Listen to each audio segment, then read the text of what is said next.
What's going on, guys? Welcome back to my YouTube channel. Today I'm coming to you from sunny Sacramento. It is the morning after World's Strongest Man 2025.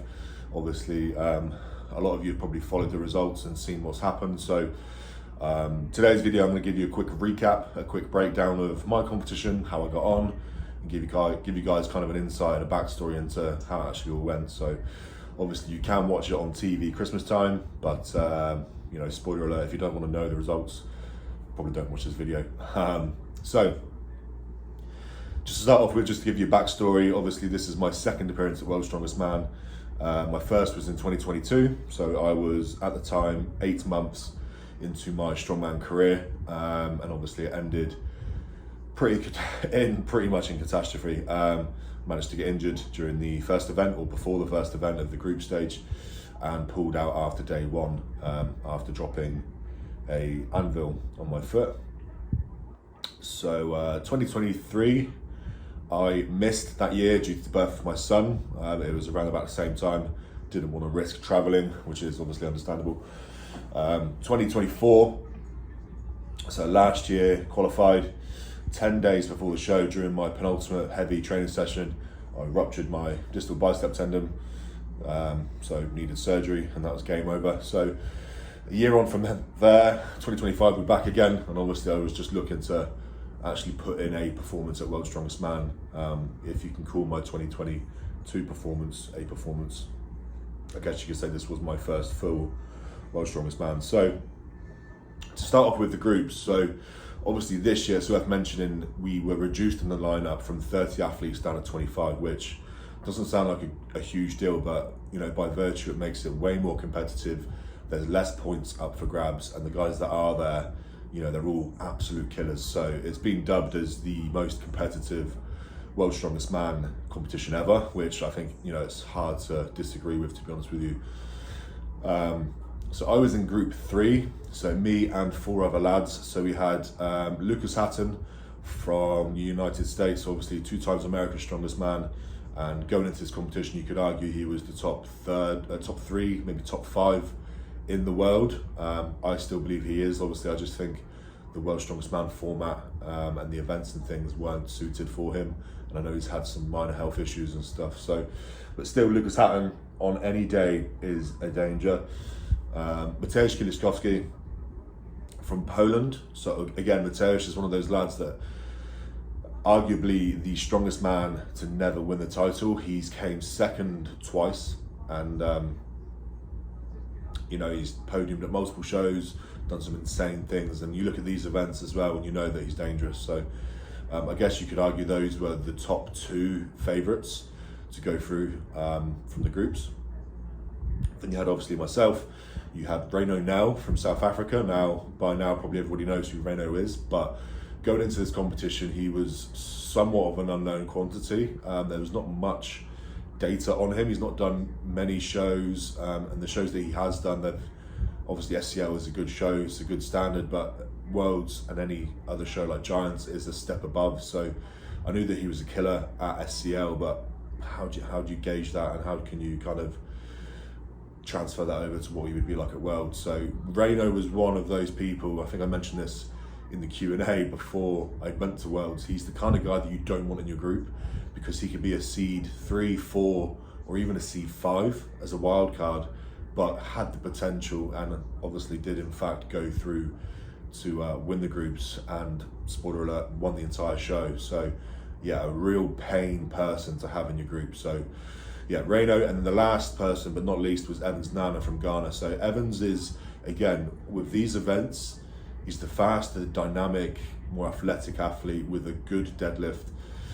Someone that you don't want in your group. He is going to take points from you. So yeah, the group was pretty rough, but you know, my expectations going into this competition, I knew with those events, regardless of who's in my group, I'm going to be in contention for the top 2 places. So the World's Strongest Man final, which was my goal, was definitely in the mix. You know, I did Britain's Strongest Man, which was my last show back in February, and came second. And ever since then, I've just been building momentum. My biceps been getting better and better. and I decided to obviously skip Europe's Strongest Man this year and just solely focus on my Worlds prep, only because I've done multiple Europe's Strongest Man in the past, and because of the close proximity to that and Worlds, it's never really served me. If anything, it's only ever hindered me, and I wanted to make sure that I put my money where my mouth is and actually do well at Worlds. So that was my main focus, and obviously having already qualified for Worlds, I didn't feel the need to take up a spot at Europe's. So by me passing it, obviously they gave it to someone else, who in this instance was Paddy Haynes, rightfully deserving in my opinion. So that was a decision that I thought was definitely smart in hindsight. So the events, so event 1, we did a loading medley. In typical World's Strongest Man format, we started with loading. We had 4 sandbags, split over 20 meters, and they all had to be loaded into the back of a Tesla Cybertruck. So this is an event that I've been working really hard on, and you know, a bit nervous for the first event as everybody else was, you can tell, but I put in a really decent shift here. Came first, beating Reino now by 2 seconds, who was ahead of Evans Nana by 2 seconds, Mateusz 2 seconds behind that, and then Lucas Hatton in 5th behind that. So the perfect start really. Obviously Reino and Evans getting in between me and who at the time I thought were the biggest heavy hitters in the comp, which was Mateusz and Lucas. So perfect start. Moving on to event 2, we had the 350 kilo deadlift for reps. Now in training, this has been going really well, and I figured I'd be good for 8, maybe even 9 reps on the day if needed. So that was the game plan, and obviously having won the event prior, I was going out in the last pair. I knew what the target was, knew what I needed to be. Mateusz zeroed.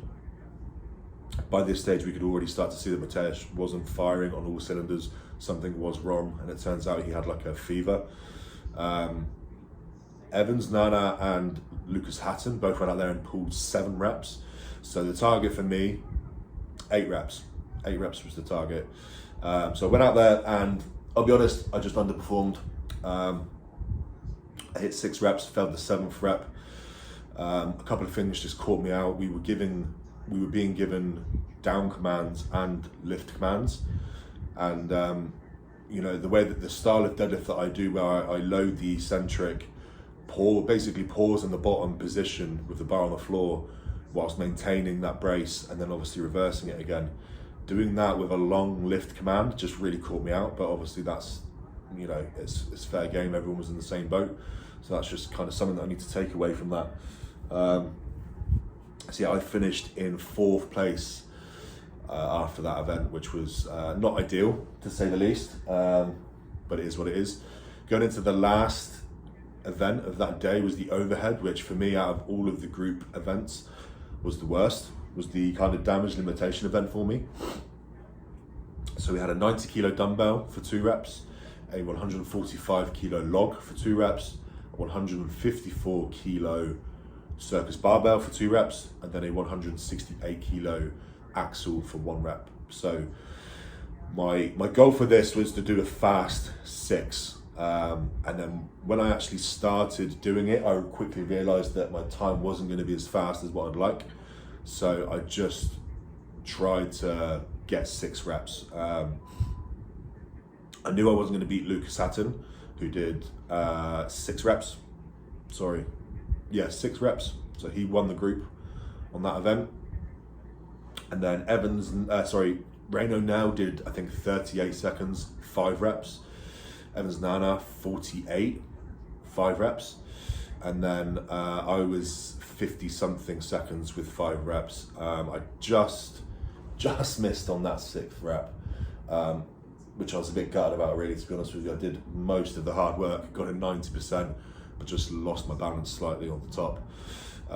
Again, ended up in 4th place on that event. So rounding off day 1, I was sat in 4th place with a 0.5 point gap between myself and Lucas Hatton and Evans Nana, who was sat in 2nd. So I knew I had some good events for day 2. So day 2, we had the Titans toss. So this was 10 bags to be thrown from ranging distances over a 3.7 meter bar. Now, obviously, this event for me is my bread and butter. I know that I was going to win it, simply put, and I did. So this is where it hurts, because I missed 2 bags. I've never missed a throw in my life, but I still put up the fastest 8 bags, which I was happy about. So it was myself, then it was Reino Nell, Lucas Hatton, Mateusz Kieliszkowski, and Evans Nana, which after that event put me in 2nd overall. I think I was 1.5 points ahead of Lucas Hatton going into the stone medley, which was obviously the decider for who makes the final. So by this point, Reino was just storming ahead. We knew that he was the real deal. Mateusz had dropped way down and he was out of the kind of discussion. And at this point as well, we actually withdrew from the competition.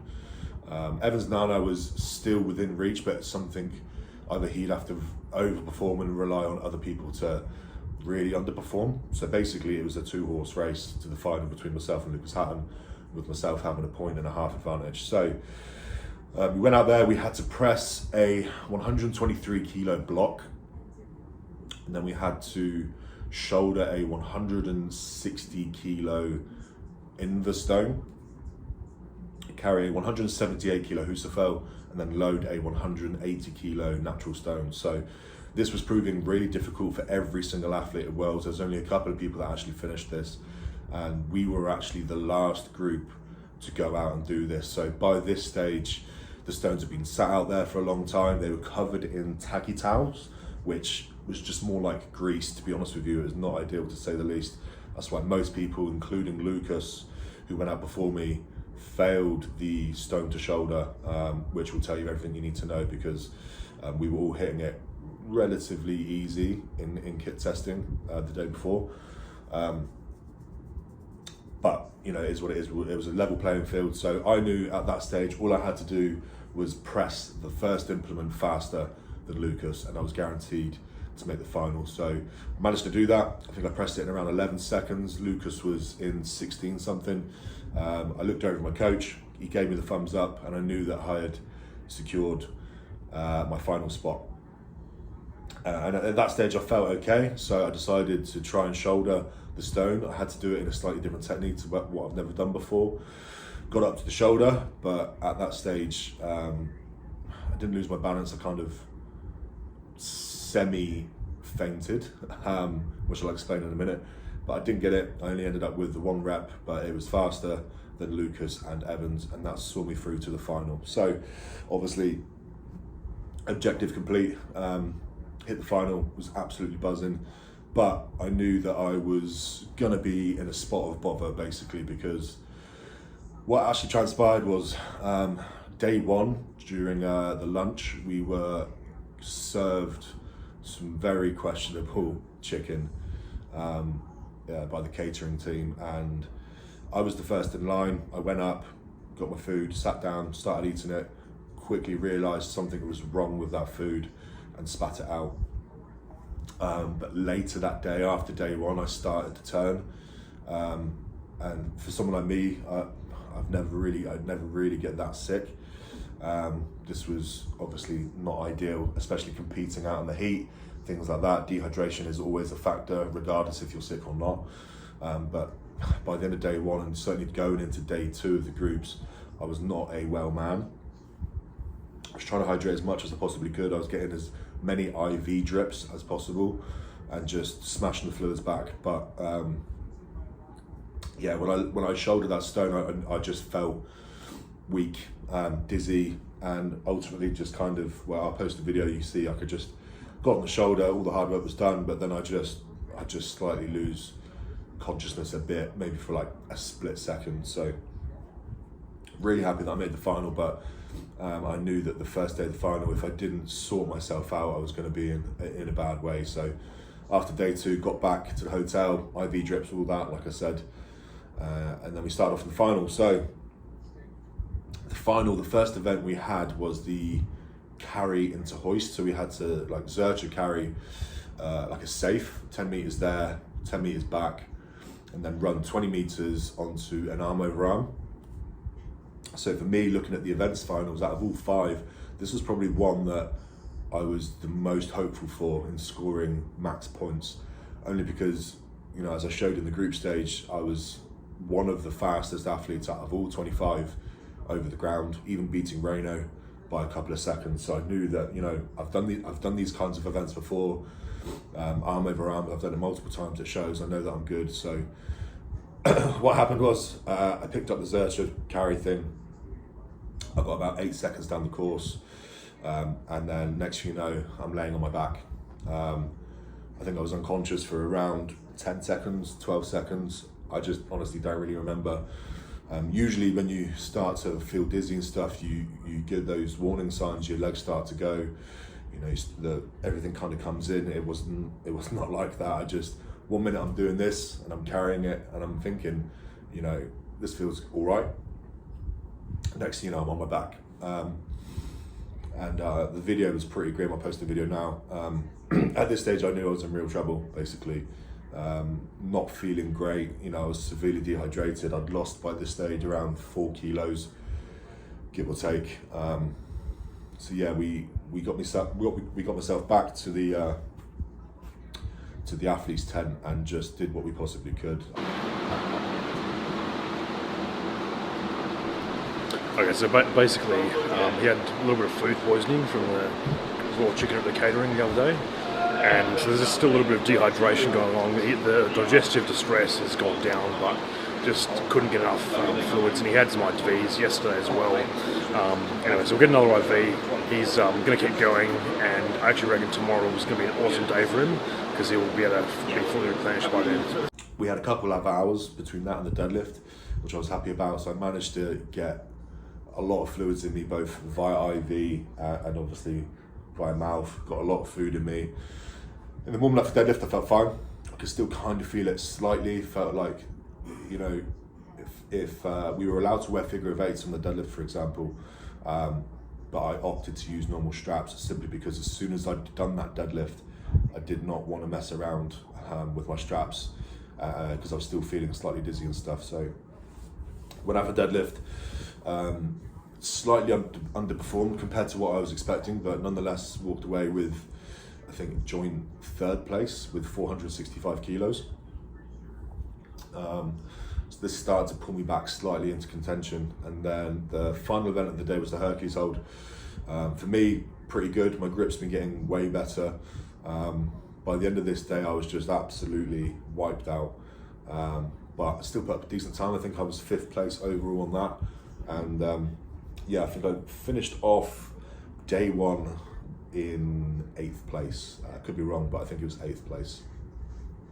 And then I pretty much knew at this point that was probably going to be whereabouts I placed, because Flintston barbell press, not my best event, and stones are stones. Obviously I'm decent at stones, but I could see with who was ahead of me on the points and stuff, I was going to have to overperform and then also rely on other people underperforming to kind of make up and get into that kind of 5th or 6th place. So day 2, last day rolls around, and Flintston barbell press actually went surprisingly well.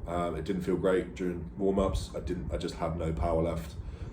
Didn't feel dizzy or anything like that anymore. I was rehydrated, but I think just maybe due to the drop in body weight or just because of the toll that I put my body through, I just didn't feel powerful. But I put up 200 kilos over my head successfully, which I was really happy about. Obviously I've only put up 200 over my head maybe a few weeks ago in training, so to hit that when it mattered. Scored me decent points. I did take a crack at 210. The technique was awful, but just missed it. It wouldn't have mattered anyway. I would have needed to have pressed 220 or more to score more points. So 200 was, to be honest, really, for me, I was really happy with. I honestly thought there was a 50% chance that I was gonna zero that event based off how I felt. So that kind of helped me a little bit with the points, and then I knew basically the only way that I was going to score higher than 7th was if I beat Ondra 42, and there was 4 people between me and him on stones, which again by this stage my body was just hanging. I was ready to call it a day. Stones came round, put up 4 stones in a slow time. The 3rd stone felt gross, I won't lie to you. and then I also got penalised for rolling the 4th stone slightly closer to the podium. Have I had not done that, I don't think I would have got the rep, to be honest with you. It was a real grind. So yeah, 4th place, 4 stones. By this stage, I knew that I was pretty much safe in 7th place overall, which I'm really happy with. Obviously, making the final was the goal. To come 7th is a bonus. Not to mention, you know, to do that after losing consciousness and zeroing on pretty much what I thought was my best event in the final. Can't be happier. And I'm leaving Sacramento in one piece. No issues, no niggles, no nothing. Which obviously I'm really happy about. So overall, we had Reno now winning, which was not a surprise for me after witnessing in the groups. Reno now, then Tom Stoltman in 2nd, Mitch Hooper in 3rd, Trey Mitchell 4th, Paddy Haynes 5th, Andre Foytu 6th, myself 7th. Who else do we have? Pavlik Kordiaka 8th, Luke Stoltman 9th, and Eddie Williams 10th. So that was World's Strongest Man, guys. Let me know if you've got any questions, any comments. Obviously, pretty much covered everything there. What's next for me? I'm not sure. I'm just going to have maybe a couple of weeks off. I do have England's Strongest Man lined up in July. So we'll just have to wait and see what happens, what occurs, what pops up and stuff. I'm hoping to get some pretty major invites, to be honest with you, off the back of this. So yeah, cheers for watching, guys. Any questions, let us know in the comments, and until next time.